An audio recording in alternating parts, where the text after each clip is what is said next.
Le sport ne forge pas le caractère, il le révèle. C'est cette conviction, ce mantra qui m'anime depuis des décennies, sur les terrains d'entraînement comme dans la vie. Et c'est aussi ce qui donne vie à ce podcast. Aller à la rencontre de celles et ceux qui, par leur parcours, leurs astuces et leur état d'esprit, nous montrent comment devenir triathlète, comment progresser et enfin comment performer en triathlon. Que nos invités soient des passionnés du dimanche, des amateurs éclairés ou des pros aguerris, chacun apporte sa pierre à l'édifice. Leurs expériences, leurs échecs, leurs victoires, c'est une mine d'or pour débloquer vos propres objectifs. Prêt à plonger ? Suivez le guide, ou plutôt suivez les guides. Et avant de commencer, un petit rappel. Retrouvez-moi sur les réseaux sociaux du podcast et sur votre appli préférée pour partager vos retours, vos questions ou simplement un petit mot d'encouragement. Tout est aussi sur devenirtriathlète.com. Les ressources de l'épisode, les bios des invités et bien plus pour booster votre pratique. Bonne écoute et surtout, bon entraînement.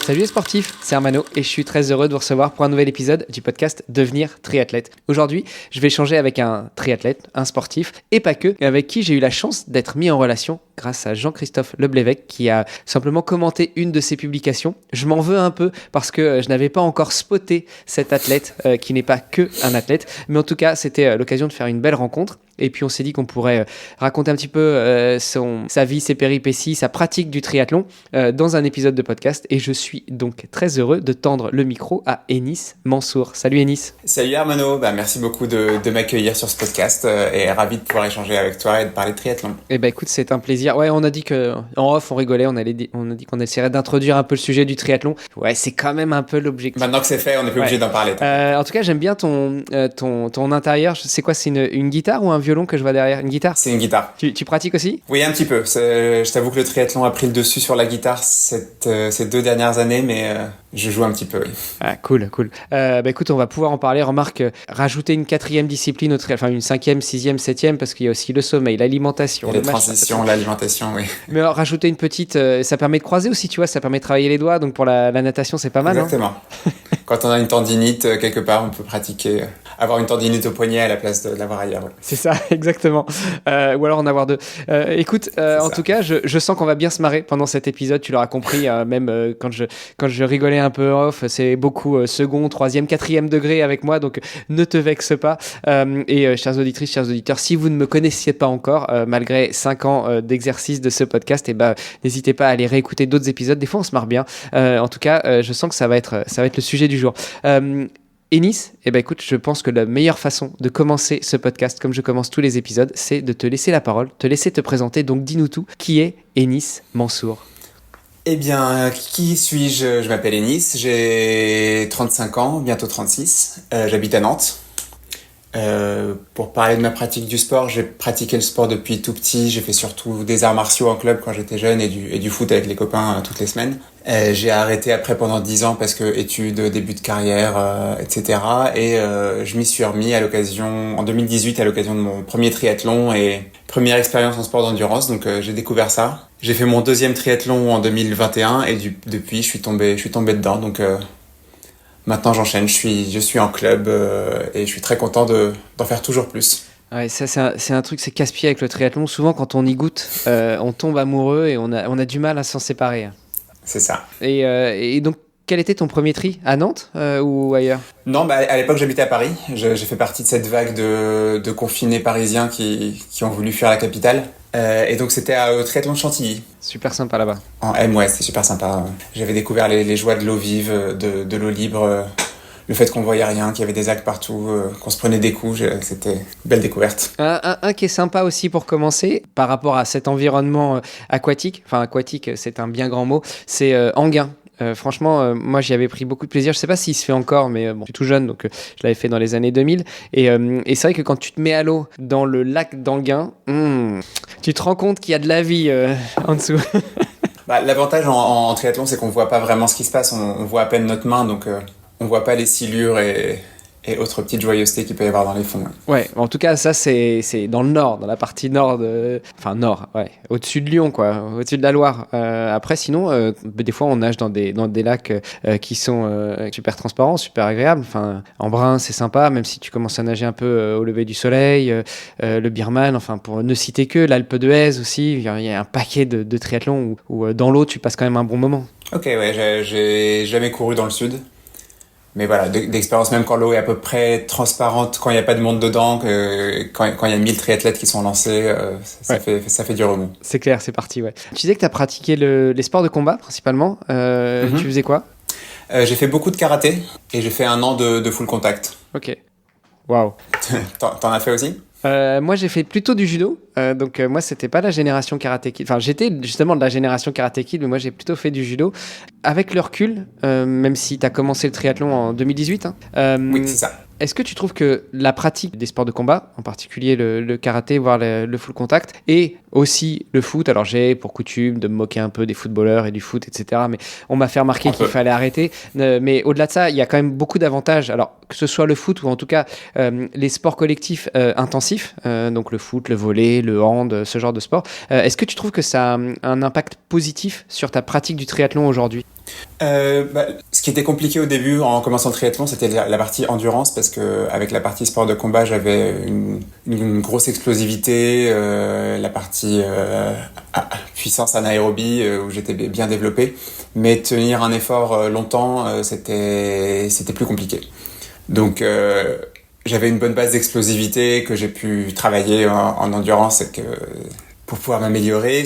Là où ça m'a bénéficié, c'est que j'avais déjà fait des sports où il faut se faire mal, il faut souffrir entre guillemets à l'entraînement, et j'avais appris à bien aimer ça parce que c'est comme ça qu'on progresse.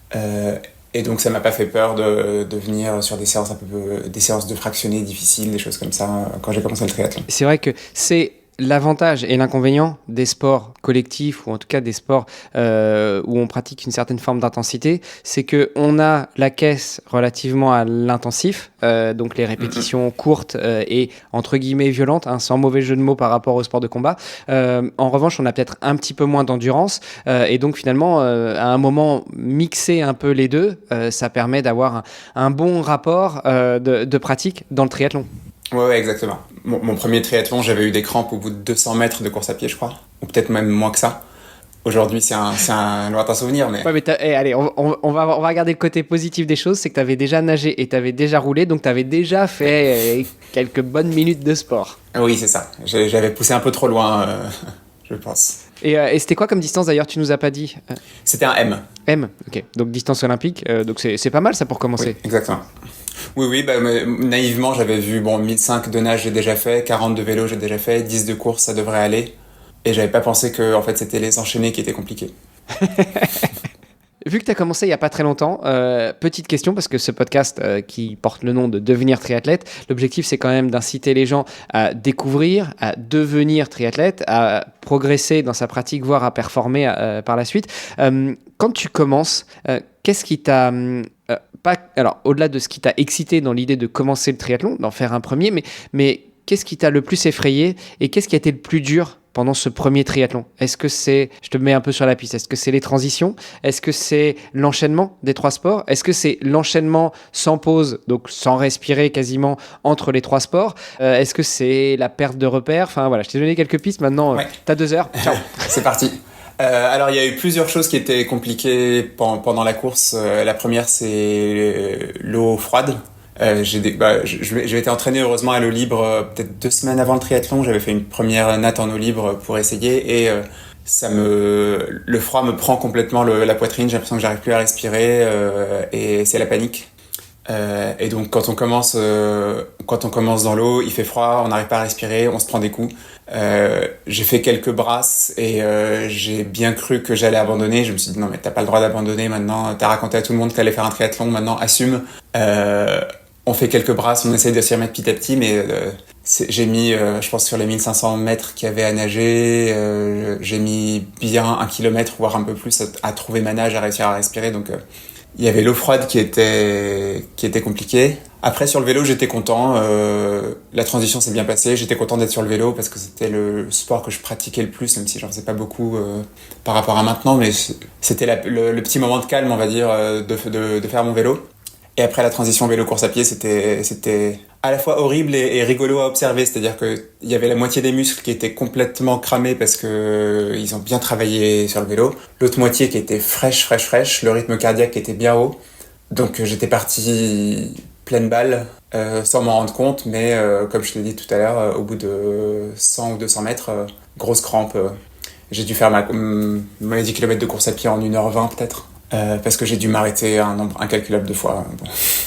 Ouais, mais tu vois, c'est bien parce que ces premières expériences qui remontent pas si loin que ça pour toi, et puis surtout que depuis, tu me disais que tu as une vingtaine de triathlons à ton actif, donc tu as eu l'occasion de retravailler un petit peu ces points-là. Mais l'avantage, c'est que justement, tu nous fais un retour d'expérience qui est très, j'ai plus le mot en français, mais plein de valeurs en fait. Pour ceux qui vont commencer, déjà, première chose, l'eau libre. Alors, évitez de nager 15 jours avant, ça s'inclut dans la préparation. Donc, si vous faites une prépa triathlon de 3 mois, commencez à aller nager en eau libre déjà 3 mois avant. C'est ça, faut vraiment s'y habituer. La combi, l'eau froide, la perte de repères, faut vraiment s'y habituer. Voilà, déjà, premier bon conseil. Deuxième bon conseil que j'en tirerais, c'est avant le jour de la compétition, juste avant de vous mettre à l'eau avec le départ qui est donné pour tout le monde. Normalement, on a accès au plan d'eau un petit peu pour aller patauger, mettre les pieds dans l'eau, tester l'eau. Et de toute façon, les meilleurs, ils n'attendent pas d'avoir le droit, ils y vont. Hein. Comme on dit en anglais, il vaut mieux s'excuser que de demander s'il vous plaît. Donc, mettez-vous dans l'eau, surtout si c'est votre premier triathlon ou votre premier sur une distance pareille. Et puis, l'autre petit conseil que je retiens aussi, c'est le vélo, la transition vélo-course à pied. On le sait tous, on l'a tous vécu. On pose le vélo, on a une décharge d'adrénaline à ce moment-là, on part comme des balles, sauf que on a fait 2 sports qui étaient allongés, portés, et là, on arrive sur un troisième sport qui est debout et non porté, et donc le corps se réveille, les muscles se réveillent, et là, ça commence à faire mal partout, ça commence à cramper partout. Puis toi, c'était au bout de 200 mètres. En général, c'est aller dans le premier kilomètre où on signe un premier kilomètre avec un temps qu'on n'a même jamais fait à l'entraînement, sauf sur des séances de fractionnés. Et puis d'un seul coup, on s'arrête et tout part en cacahuète. Ouais, en général, c'est ça. Premier, deuxième, troisième kilomètre dans les meilleurs jours. Mais après, on se prend le mur et c'est la dégringolade. Sans transition, tu parles de se prendre le mur. Tu me racontais un petit peu ton histoire en off. Toi, c'est pas un mur que tu as pris juste après avoir commencé le triathlon. C'était un petit peu plus grave et embêtant. Est-ce que tu veux bien revenir un petit peu avec nous sur ce moment-là ? Alors, donc, comme on a dit, j'ai fait mon premier triathlon en 2018. Je l'ai fait un petit peu en touriste, donc, et j'ai beaucoup aimé ça, le dépassement de soi, le fait de réussir à faire ce truc que je trouvais incroyable il y a peut-être 1 an ou 2 ans auparavant. Et donc, j'ai décidé de m'entraîner un petit peu plus. Et je préparais le triathlon de Paris pour 2019. Et 1 mois avant, pendant un entraînement de vélo, je me suis fait percuter par une voiture qui m'a coupé la route. J'étais en faux plat descendant, j'étais à entre 45 et 50 km/h et je l'ai prise de plein fouet. Donc arrêt net à ce moment-là. Je me souviens de rien, ni des 2 semaines qui ont suivi, mais il y a eu un petit coma et des moments très compliqués où j'ai mis, je pense, physiquement 2 ans à peu près à m'en remettre. Donc c'était une période compliquée pour mon deuxième triathlon, mais c'était devenu mon objectif fixe de refaire un triathlon quoi qu'il arrive, malgré cet accident. Bon, juste pour déconner un peu, mais au moins, t'as dit que t'as mis 2 ans pour t'en remettre, donc t'as pas trop vu le Covid passer finalement. Oui, c'est-à-dire que vu que c'était juste avant Covid, j'étais déjà confiné depuis 1 an quand le Covid est arrivé, donc moi j'avais l'entraînement, mais j'ai pas trop mal vécu finalement. Plus sérieusement, choc frontal en plein entraînement, à Renette, ta courbe Garmin ou Strava, ça doit être marrant entre guillemets à voir. Elle était en pleine balle et puis d'un seul coup, j'ai déjà vécu ça fait bizarre quand tu regardes ça. Et donc, j'imagine tout le tintouin, les ambulances qui arrivent, qui t'évacuent, etc.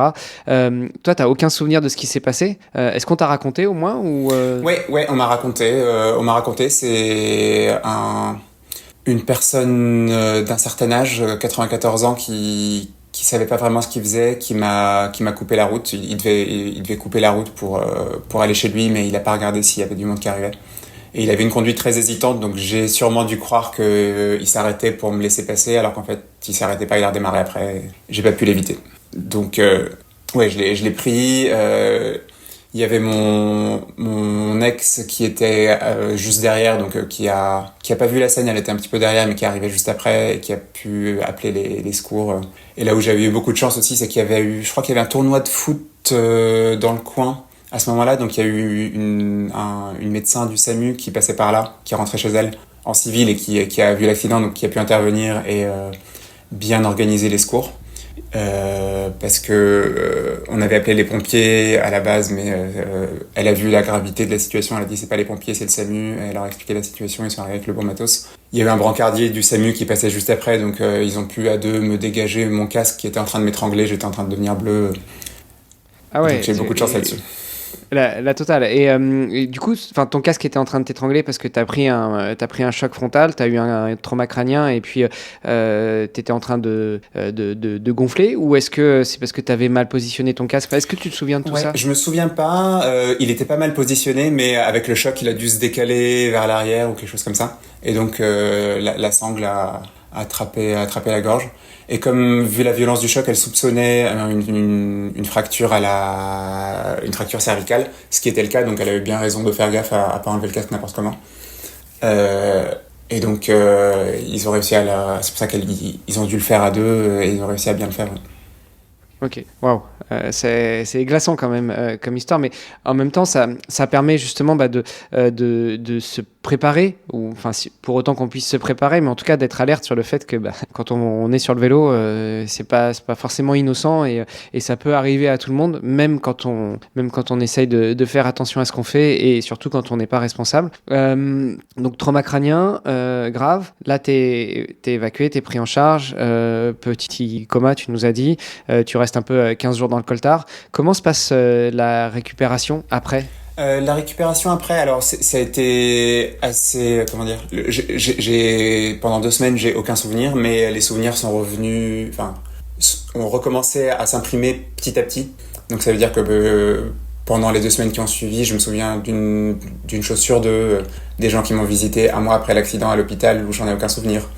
Donc dans mes souvenirs, je me suis réveillé un jour, je comprenais pas où j'étais, j'ai posé la question et on m'a expliqué, etc. Mais je pense que cette scène est arrivée 36 fois, si ce n'est plus. Et donc, je me suis réveillé, je me suis retrouvé dans un hôpital, attaché au lit, avec, dès que je bougeais, des douleurs effroyables, la cervicale qui était cassée, justement.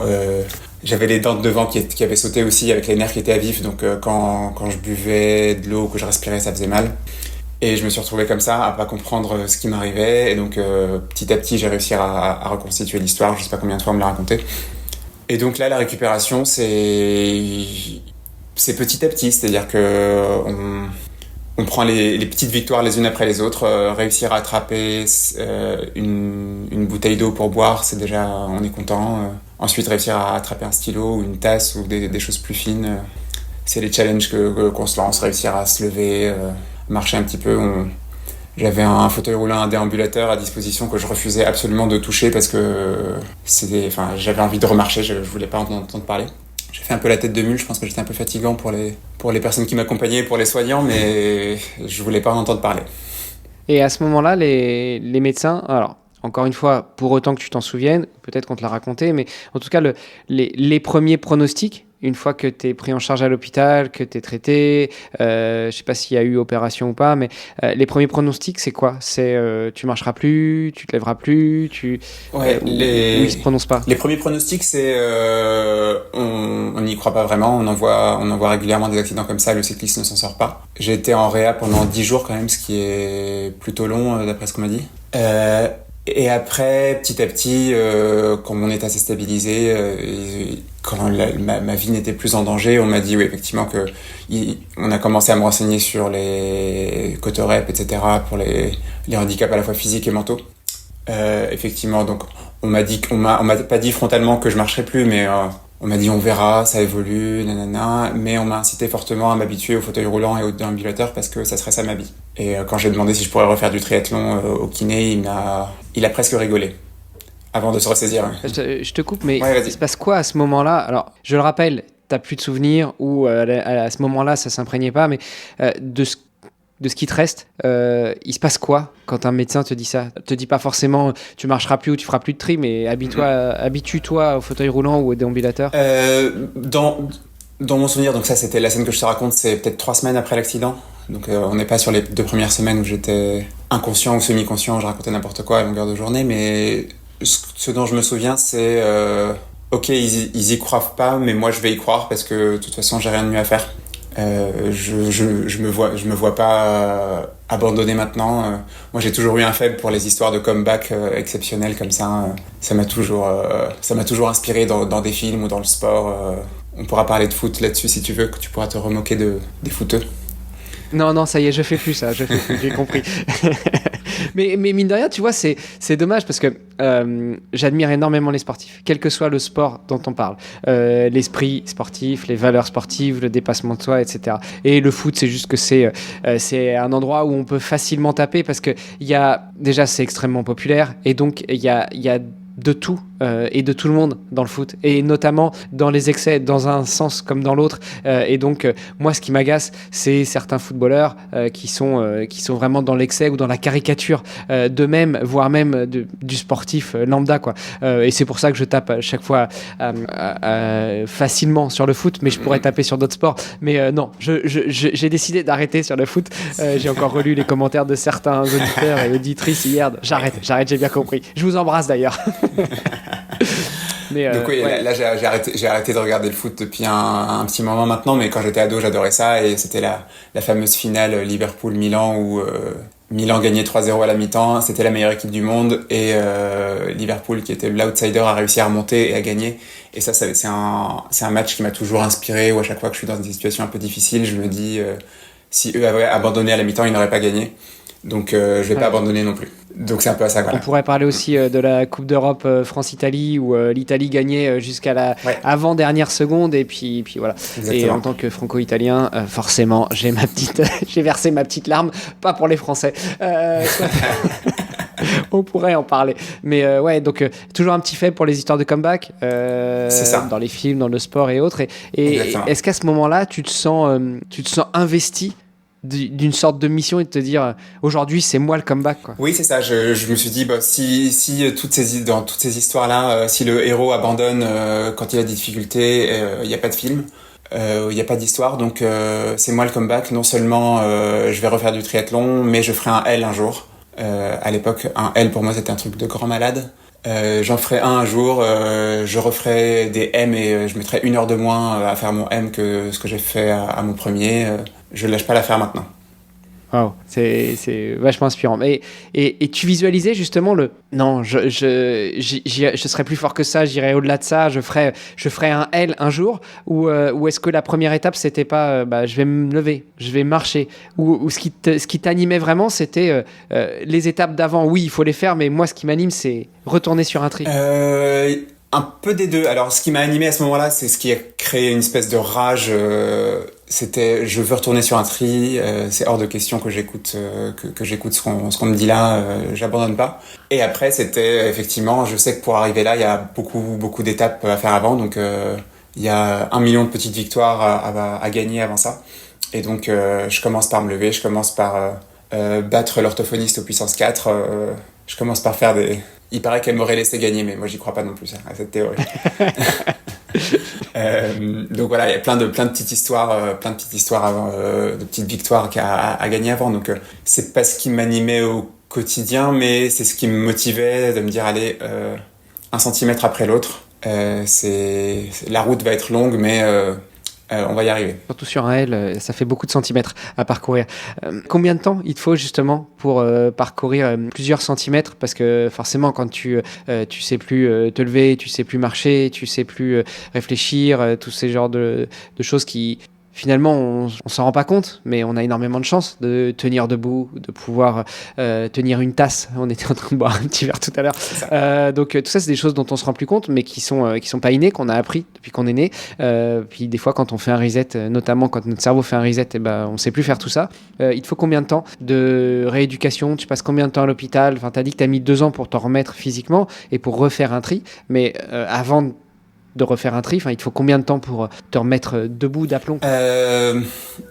Compliqué à dire parce que c'est très très très graduel, et je pense que même quand j'ai refait mon premier tri 2 ans après, j'étais pas complètement remis, j'avais encore plein de blessures, j'ai dû marcher, courir sur toute la partie course à pied.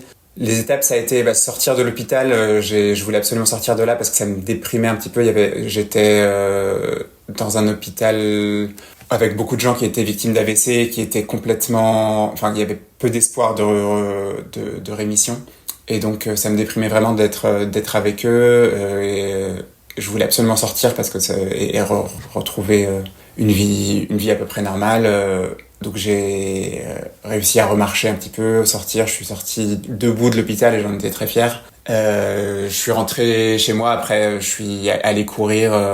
Mais parce que j'étais en train d'exploser chez moi, donc je suis allé courir j'avais 2 vertèbres lombaires cassées, j'avais ma minerve autour du cou, les dents de devant qui manquaient, plein de fractures partout, mais je suis allé courir quand même. Alors, pas très vite et pas très longtemps, mais j'avais envie de me dire, ok, je suis encore capable de faire ça.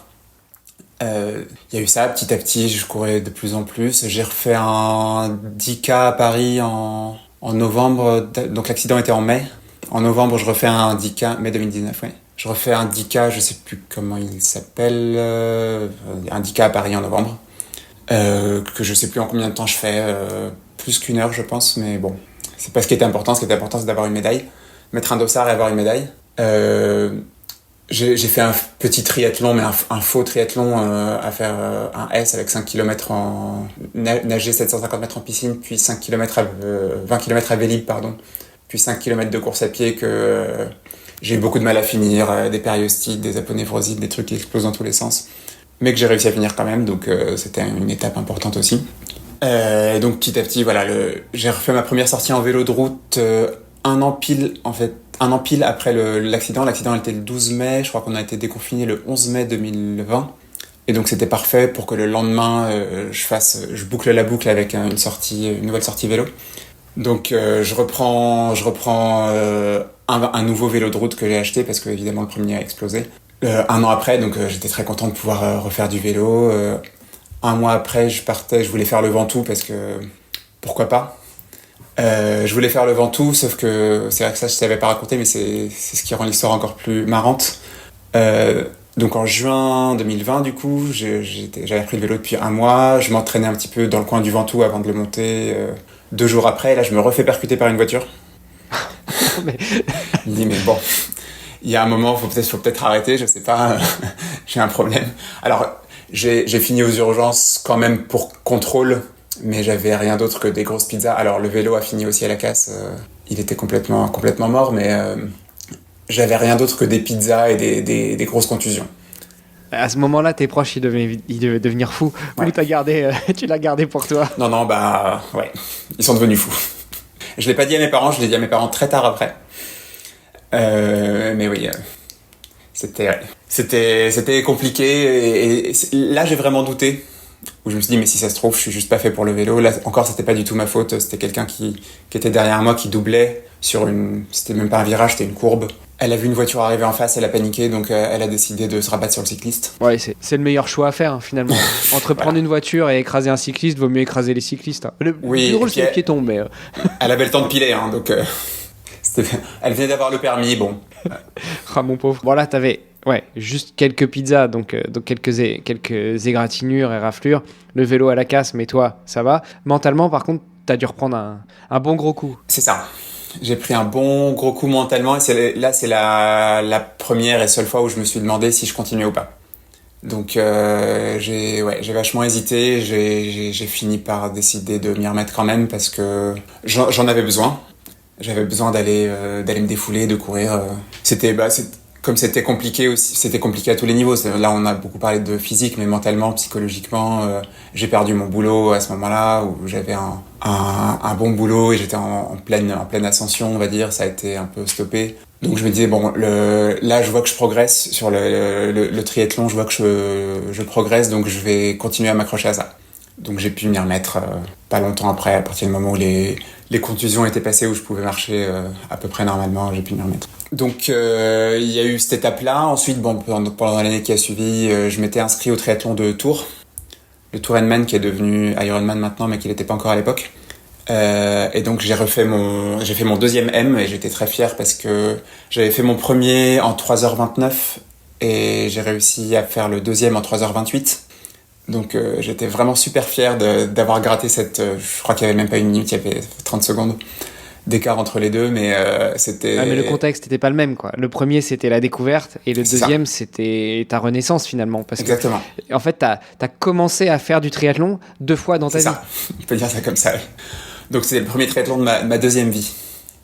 Et donc, oui, c'était une fierté immense d'avoir réussi à aller au bout. En plus, il y avait la natte sans combi. C'était la seule fois de ma vie où j'ai fait une natte sans combi. Il faisait très chaud. Mais je suis super content à la fin. Fierté énorme. Et donc, c'était le deuxième. Et après, j'avais pris un stage de triathlon avec les Bornais. Je sais pas si tu connais, avec les Bornais, et il y avait comme coach Audrey Merle. Qu'on a déjà eu sur le podcast super, il y a très longtemps. Bah ouais, elle avait fait les JO 2016 avec la France, ouais. Et donc, avec Audrey Merle, et c'est là où j'ai vraiment adoré cette expérience-là. J'avais bouclé ma boucle en faisant mon deuxième triathlon. J'avais trouvé ça vraiment cool et j'avais envie de m'y remettre un peu, mais c'est vraiment ce stage qui m'a, avec plein d'autres triathlètes qui étaient pour la plupart bien meilleurs que moi, et de voir Audrey, la façon dont elle nageait, elle courait, etc., où je me suis dit, ah ouais, c'est vraiment trop cool quand même. J'ai beaucoup de progrès à faire et j'ai envie d'aller les faire. Et ça m'a vraiment motivé. Et donc, je me suis entraîné un peu plus intensément et j'ai réussi à faire mon 3e triathlon en septembre d'après, donc 2-3 mois après Tours, où là, j'ai fait moins de 3 heures, donc un RP de 35 minutes, ce qui m'arrivera plus jamais aujourd'hui, mais j'étais très content de ce RP de 35 minutes. Ah, tu m'étonnes. Donc là, la machine était relancée. Par rapport à tes entraînements, donc on l'aura bien compris, la première fois, tu t'entraînais tout seul. La deuxième fois, tu redevenais triathlète, donc tu t'es très certainement entraîné tout seul. Est-ce que les fois suivantes, tu as un peu mieux structuré ton entraînement ? Est-ce que tu as pris un coach ? Est-ce que tu as été dans un club ? Comment est-ce que aujourd'hui, tu t'entraînes et tu fais en sorte de pouvoir progresser dans ta pratique ? Là, il y a eu plusieurs étapes depuis. À l'époque, j'avais plein de blessures, etc. Le concept de fractionner me faisait peur. Je voulais surtout pas en faire parce que j'avais peur de me reblesser. Et donc, j'ai dû traiter toutes ces blessures-là. J'ai fait une douzaine de kinés qui ont pu m'apporter des choses, mais pas complètement me guérir. Jusqu'à ce que j'en trouve un. Ah oui, une douzaine, c'était pas une douzaine de séances de kiné. Non, c'est une douzaine de kinés différents. T'as écumé tous les kinés de ta région. Kiné, podologue, ostéo, voilà, à Paris, puis à Nantes. Donc jusqu'à ce que j'en trouve un à Nantes qui a réussi à me guérir, que j'ai pris comme coach après. Je salue Lionel s'il m'écoute, je lui enverrai le podcast. Et donc à partir de là, j'ai pu guérir et recourir à peu près normalement. Il m'a modifié ma foulée pour que je me fasse moins mal, que je mette moins de pression. Et donc, à partir de là, j'ai pu m'entraîner tout seul correctement, on va dire, où je faisais peut-être 4 entraînements par semaine ou 5, quelque chose comme ça. Et j'ai refait une saison en faisant des triathlons tout seul, en m'entraînant tout seul. J'avais pas tellement de notion de plan d'entraînement. J'allais courir longtemps, j'allais rouler longtemps et j'allais nager longtemps. Et j'étais content avec ça. Et ensuite, j'ai intégré un club à ma 3e saison de triathlon. J'ai intégré le club de Nantes pour avoir à la fois des entraînements plus structurés, des copains avec qui partager l'entraînement, avec qui aller sur des courses. Et ça change quand même la vie. Tu m'étonnes. T'es toujours au club de triathlon de Nantes aujourd'hui ? Oui, c'est ça. Toujours au TCN. Et comment ça se passe ? Est-ce que tu arrives à nouveau à progresser ? Alors tu l'as dit, tu referas plus, tu battras plus jamais ton record précédent de 35 minutes. Ou en tout cas, si tu y arrives, c'est que tu as vraiment bien progressé. Ouais, est-ce que tu arrives à trouver du plaisir dans ta progression ou est-ce que tu es passé en mode pratique régulière avec des objectifs que tu te fixes dans la saison ? Alors les deux. Je trouve encore beaucoup de plaisir à progresser et là encore, j'ai commencé par juste suivre les entraînements du club. C'était nouveau pour moi d'avoir autant de séances de qualité, de fractionnés, etc. Donc j'ai beaucoup progressé ma première année. Bon, on y reviendra, mais j'ai pu enfin faire mon L. Ensuite, je m'étais inscrit. Je me suis dit maintenant je vais faire un marathon parce que je suis un fou. Et là, j'ai commencé à m'entraîner beaucoup plus précisément à la théorie de l'entraînement, de comprendre ce que c'était les zones, de comprendre ce que c'est que la VMA, le seuil, etc., etc. Donc j'ai fait une année où je me faisais mes propres plans et j'ai continué à progresser un peu, mais pas assez à mon goût et j'y mettais beaucoup de volume pour pas beaucoup progresser. Donc c'est là que j'ai pris un coach perso en plus pour continuer à progresser et aller chercher des objectifs un peu plus ambitieux. Donc tu as fait ton premier L après une saison au TCN sur lequel tu avais jeté ton dévolu et surtout comment est-ce que ça s'est passé ? Alors sur lequel j'avais jeté mon dévolu, j'avais fait le 73 des Sables d'Olonne parce que c'est pas trop loin de Nantes et parce que Ironman, les paillettes, c'est super bien organisé. Ça vend du rêve. Et donc, je me suis inscrit au Sable, et j'étais arrivé au TCN en disant je vais au TCN pour m'inscrire au Sable d'Olonne, pour faire mon premier L. Donc j'étais au taquet sur les inscriptions, dans la file d'attente, je m'étais connecté, je sais plus, une demi-heure avant ou quelque chose comme ça. Bon. Je pense que tu connais, ça doit être encore pire maintenant. Là, c'était en novembre 2022, donc aujourd'hui, je pense que c'est pire pour réussir à avoir une place. Ouais. T'avais pris une journée de congé pour être sûr d'être derrière l'ordinateur au moment où les serveurs plantent. Quasiment, j'avais eu une réunion dans mon agenda. Donc bon, je me suis entraîné, etc. Et donc, arrivé au Sable, ça s'est super bien passé. Super sensation. Forcément, on arrive, il y a toute la ville est devenue Ironman, il y a des logos partout, des énormes arches, les tapis rouges, beaucoup de monde, des goodies Ironman partout. Donc j'essaye de rester concentré, je fais mon petit run de shake-off la veille pour me réchauffer, etc. J'essaye de bien manger, de bien dormir.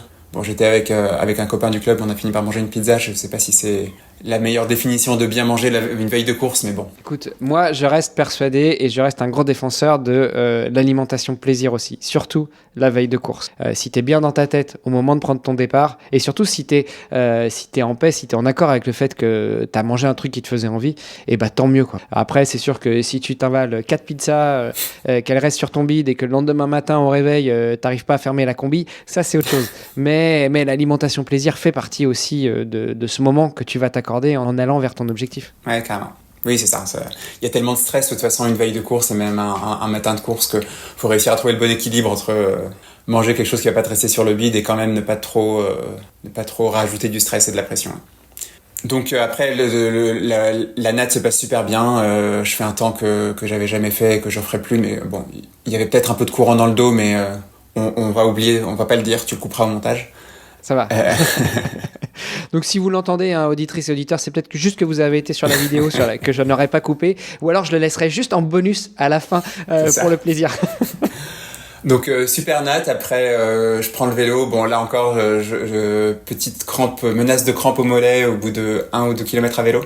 Je me dis oh non pas encore, c'est pas possible, donc pendant tout le vélo j'essaye de gérer ça en mettant plus de force avec un plus gros braquet ou alors en mettant plus de cadence, j'alternais pour tenir la crampe à distance. Ça a été menaçant pendant tout le vélo mais ça s'est pas déclenché. Donc j'arrive au moment où je pose mon vélo, j'entends que Pierre Lecor vient de finir. Et pas le vélo, il vient de finir. Il vient de finir la course. Je crois qu'il préparait les JO à ce moment-là, donc il s'entraînait beaucoup sur du M, il a fait que 3e, alors qu'il avait gagné l'année d'avant, je crois que c'était ça. Donc bon, ça fait toujours plaisir de dire waouh, je suis sur la même course que Pierre Lecor, incroyable. Donc je pose mon vélo, je m'engouffre une banane entière à ce moment-là en la poussant dans la bouche comme ça. Évidemment, elle me reste un peu sur le bide sur les peut-être 3 premiers kilomètres de la course. Mais bon, je pars pleine balle, je sais plus, je pars 1 minute au kilo au-dessus de mon allure cible. Je suis rattrapé par la patrouille très très vite.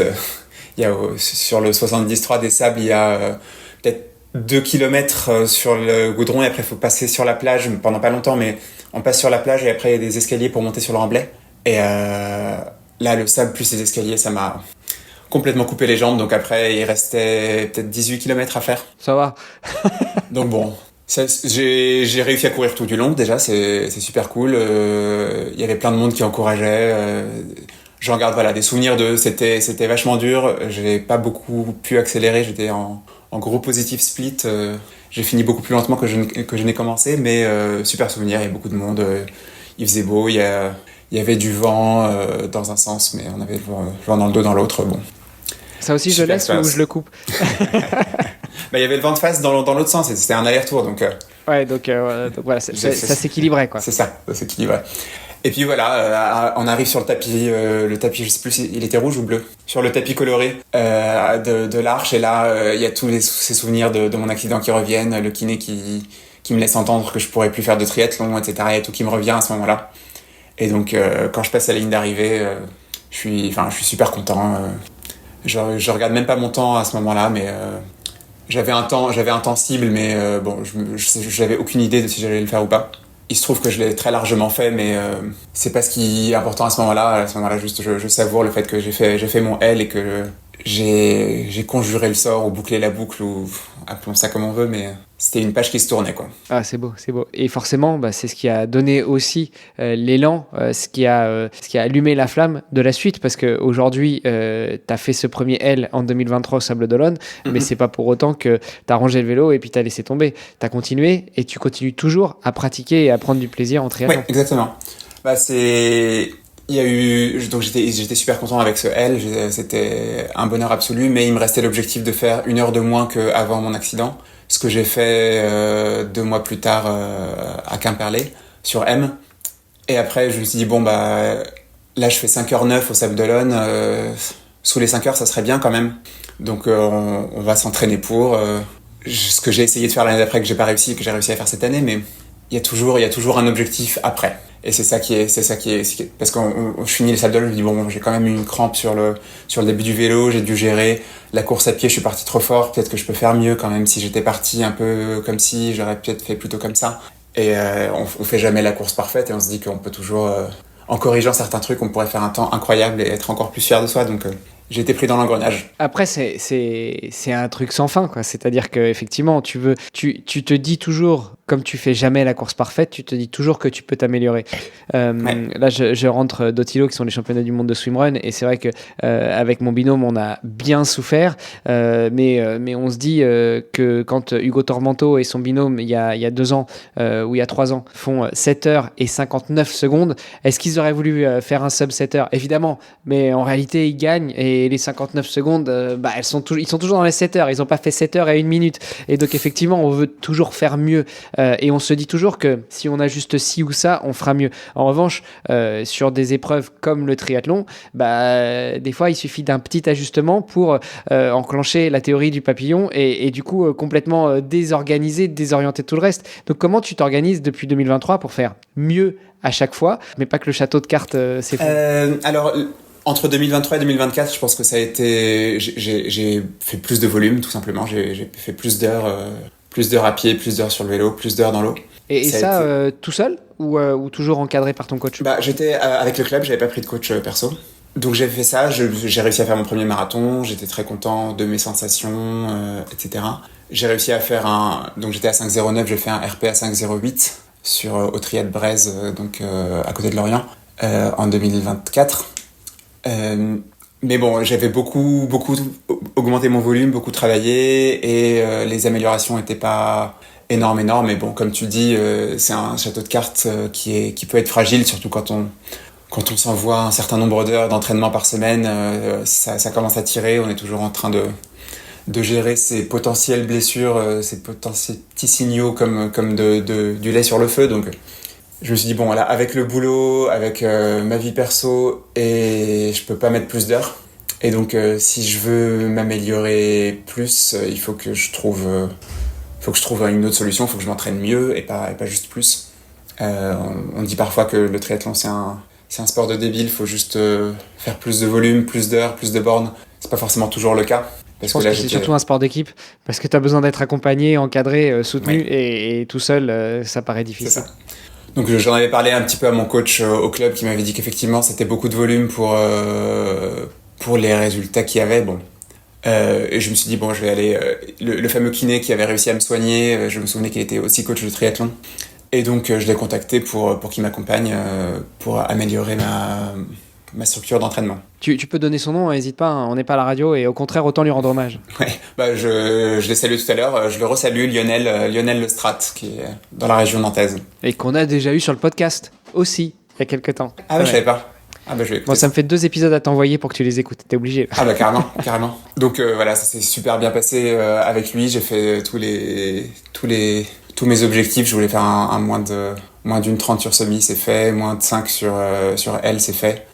J'ai fait un super M aussi à Dinard le week-end dernier, donc très content de l'encadrement. C'était difficile parce qu'il y a des séances, t'es obligé de les faire, tu peux pas négocier. Alors j'aurais pu lui dire non, je peux pas, machin, mais il y a quand même, quand un coach te donne des séances, que c'est réfléchi et qu'il pense que c'est comme ça que tu vas t'améliorer, tu dis j'ai pris un coach pour m'améliorer, c'est le moment de m'améliorer. il faut y aller. C'est toujours un petit peu la discussion qu'on a aussi quand on se pose la question de s'entraîner seul, s'entraîner avec un coach, s'entraîner maintenant avec une appli, un algorithme, etc. On peut même s'amuser à prompter l'IA pour qu'on ait un semblant de coach. Mais il y a quand même des choses qui sont invariables. C'est que le coach, que ce soit une appli, une IA ou un humain, si tu te mets dans le mindset de j'ai pris un coach pour m'aider et m'accompagner et surtout pour m'enlever toute la charge mentale de est-ce que ça va le faire, est-ce que ça va pas le faire, bah t'as pas le choix, quoi. T'as une séance, tu l'as fait. Et éventuellement, tu peux juste négocier. Il y a certains coachs qui sont comme ça en te disant je te donne 7 séances dans la semaine, tu les places comme tu veux, mais tu mets pas de l'intensité, tu mets pas 2 séances d'intensité à la suite. Ok, donc après, tu vas toi t'amuser à ajuster ton planning par rapport à tes objectifs pro et tes objectifs perso. Mais finalement, c'est la seule négociation qu'il peut y avoir. Parce que t'as un plan, tu le suis et c'est tout, quoi. C'est ça. Ouais, c'est ça. Oui, là, je m'amusais pas parfois. Enfin, je m'amusais. C'était pas possible de faire telle ou telle séance parce que contrainte pro, etc. Donc, je déplaçais. Si j'avais home trainer à faire le mardi, mais je suis en déplacement, je vais aller courir le mardi et je vais mettre le home trainer le jeudi. Mais... C'est des ajustements à la marge, quoi. Voilà, c'est ça. Mais il a fallu tout l'hiver bouffer de la piste, des grosses séances de VMA qui tapent, mais ça a payé. Ça a payé, ouais. Ouais. Et du coup, maintenant, objectif 2026, tu t'orientes vers quoi? Améliorer ton temps, des courses plaisir, des courses totem? Enfin, c'est quoi ton objectif? Alors, je pense que ça va être des courses plaisir parce que comme je crois qu'on n'enregistrait pas encore quand on en a parlé, mais j'attends mon premier enfant dans... Je pense que le podcast sera sorti quand il sera... Il n'est pas encore né à l'enregistrement, mais il sera né à la sortie du podcast. Et donc, je sais pas du tout comment ça va se passer. C'est le premier, donc on verra bien. L'objectif, ouais, c'est plutôt, je compte pas faire de RP l'année prochaine. Alors après, si ça vient, pourquoi pas, je vais quand même essayer, hein. C'est pas parce que j'ai pas prévu d'en faire qu'une fois avec le dossard, je vais pas donner tout ce que je peux, mais. Donc je pense plutôt course plaisir, je vais pas faire de L l'année prochaine parce que ça demande quand même beaucoup de volume. Alors le volume horaire, je pense que je pourrais le faire, mais c'est le volume de récup qui va clocher.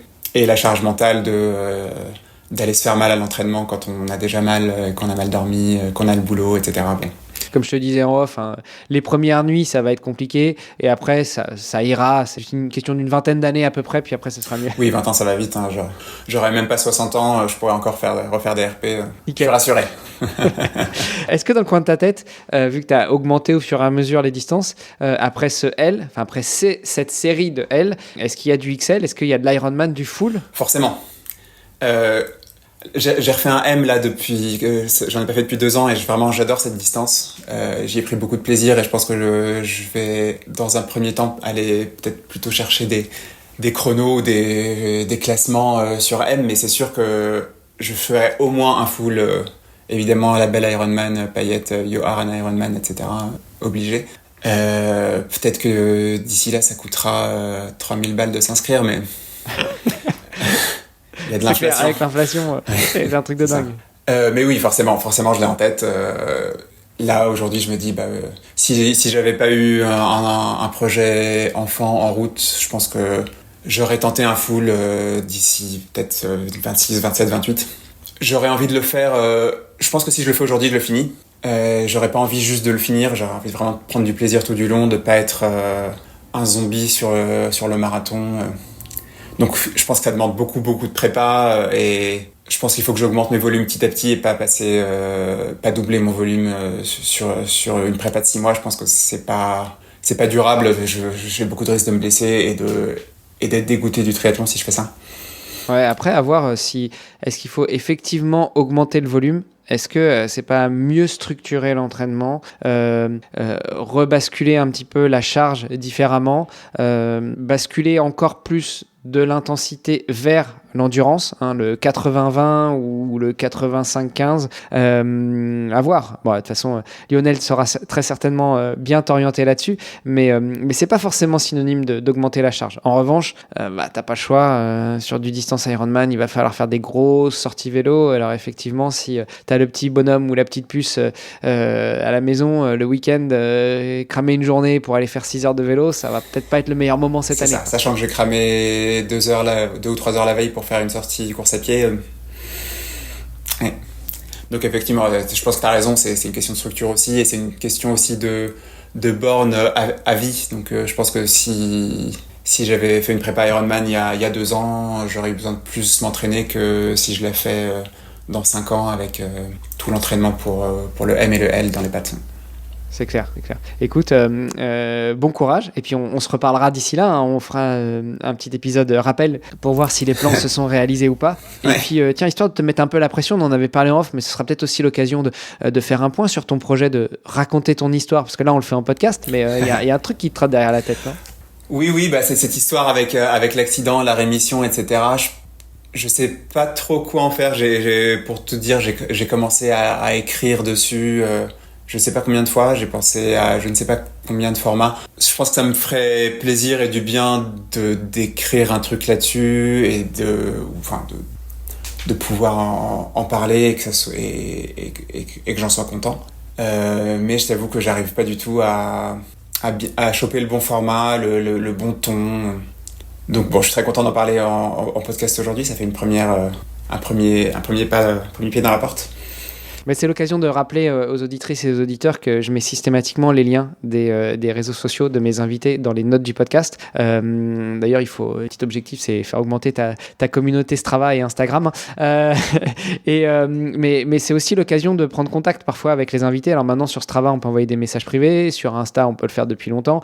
Donc, si vous avez, vous qui nous écoutez, quelques idées pour que Enis puisse raconter un peu son histoire, n'hésitez pas à lui envoyer un message, voire même à te challenger, quoi. Enfin, et moi, je suis un grand adepte de ce que dit l'ami Bertrand Soulier, c'est-à-dire la théorie du premier pas, tu vois. T'as commencé à écrire plusieurs fois. Écoute, à un moment, tu prends ton brouillon, tu le mets sur Amazon KDP là, pour s'auto-publier. T'auras peut-être 3 proches, 3 membres de ta famille et puis 2 potes qui vont commander ton bouquin.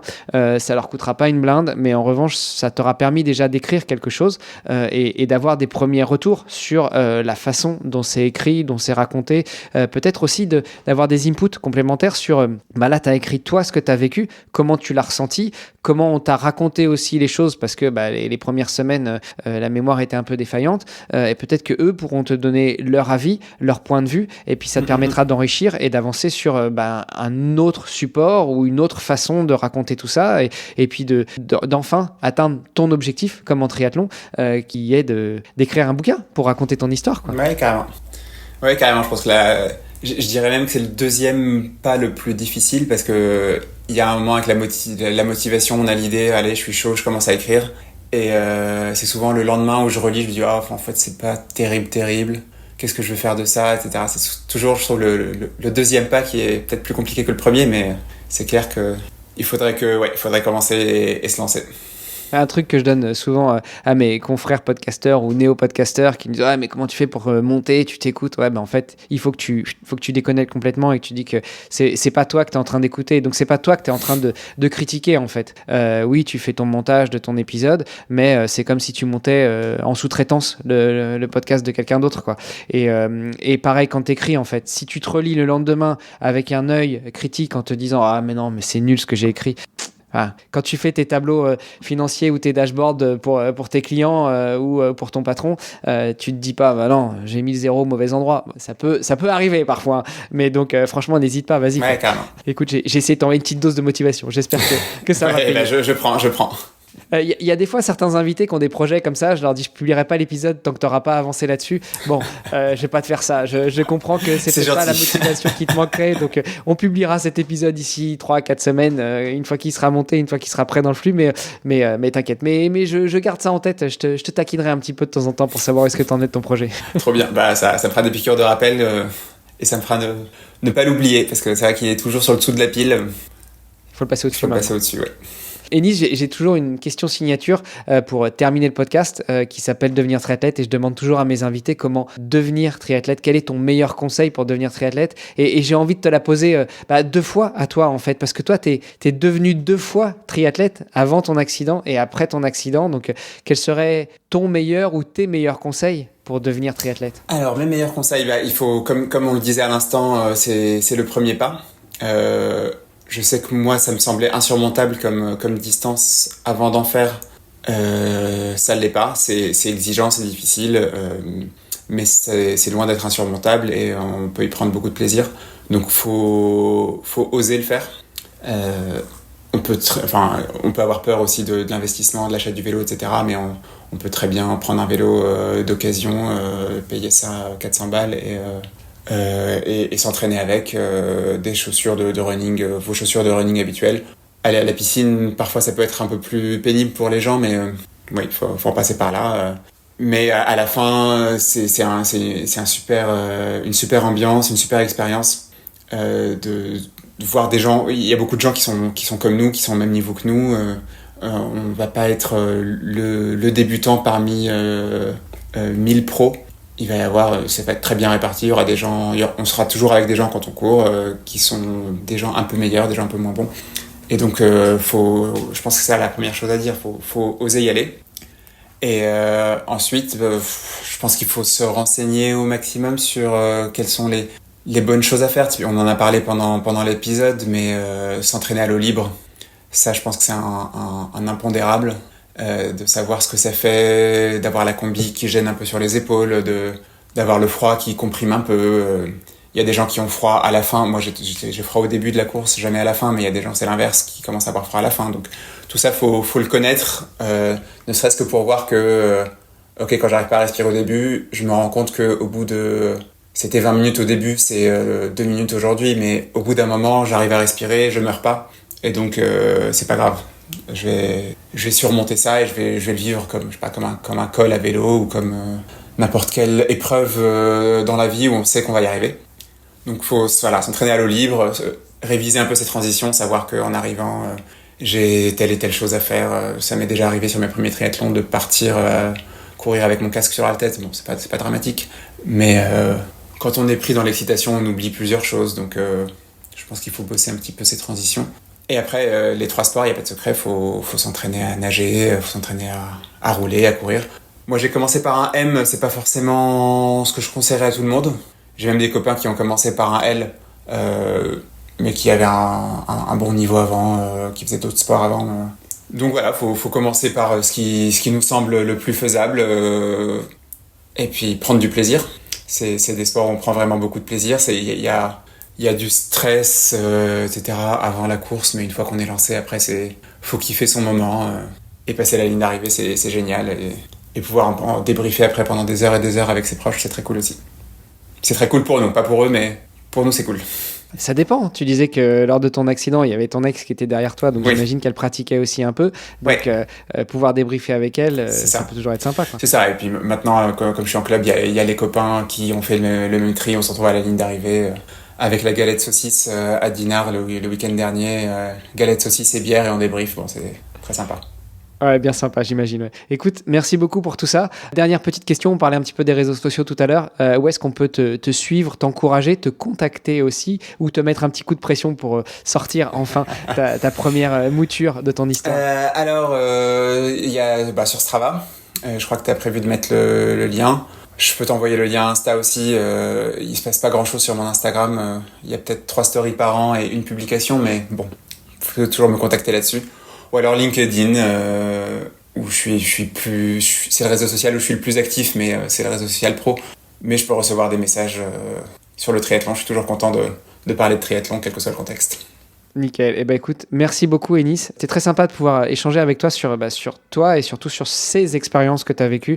N'hésitez pas, hein, chères auditrices, chers auditeurs. Je le dis pas assez, mais n'hésitez pas vraiment à réagir à tout ça, que ce soit en mettant des commentaires sur nos réseaux sociaux. On peut même mettre maintenant des commentaires sur Spotify ou même, comme je le disais tout à l'heure, en contactant nos invités et en particulier toi Enis, faut pas hésiter à te contacter, à poser des questions et à revenir un petit peu sur tout ça, à compléter aussi cet épisode où je suis sûr on aurait pu rester encore quelques heures à discuter de ta pratique, de tout ce qui t'est arrivé, mais voilà, on en reste là pour aujourd'hui. Je te remercie encore d'avoir accepté mon invitation. On fait un petit coucou à Jean-Christophe et puis à Lionel aussi et à Audrey Merle aussi s'il nous écoute, et puis à très bientôt pour la suite de nos aventures et de tes aventures. Je t'ai promis, tu feras une petite capsule une fois que bébé sera né pour nous dire comment se passent tes premières nuits. Carrément, merci beaucoup Hermano pour l'invitation. Je suis très content de faire ce podcast avec toi. Merci à toutes celles et tous ceux qui nous ont écoutés jusqu'à maintenant. Et n'hésitez pas à m'écrire pour tout ce que vous voulez. Je serai content de vous répondre. Et n'hésitez pas à liker le podcast d'Hermano sur Spotify et à lui mettre une note 5 étoiles. Ah, ça, c'est cool. Merci. Tu sais qu'il y a 2 personnes qui l'auront fait dans ce podcast. Il y a donc toi et Mathieu Stéphanie, qui est quand même un podcast émérite. Donc, bravo. Je te mets au niveau de Mathieu Stéphanie là, sur la finale. C'est top quand même. Trop bien. J'espère que ce podcast sera au niveau d'écoute de Génération Do It Yourself. C'est tout ce que je peux nous souhaiter. Super. Je croise les doigts. Merci beaucoup, Enis. Merci à toi. À plus. Salut. Ciao. C'était Devenir triathlète X OpenTri. Merci d'avoir écouté cet épisode jusqu'au bout. Nous, on a pris beaucoup de plaisir à l'enregistrer. Alors si ça vous a plu, vous pouvez nous suivre sur nos réseaux sociaux, Instagram, LinkedIn et Facebook. On se rejoint maintenant sur devenirtriathlète.com. Vous allez retrouver l'ensemble des épisodes, mais aussi des outils, des ressources et des conseils gratuits pour débuter, progresser ou performer en triathlon. On ajoute toutes les semaines de nouvelles ressources. Si vous avez une idée d'invité, n'hésitez pas à nous envoyer un petit message. Et si vous voulez être accompagné sur vos prochains objectifs sportifs, connectez-vous sur opentri.fr et on se fera un plaisir de vous aider. Alors, n'hésitez pas, on se retrouve tout de suite sur devenirtriathlète.com et opentri.fr. Salut les sportifs!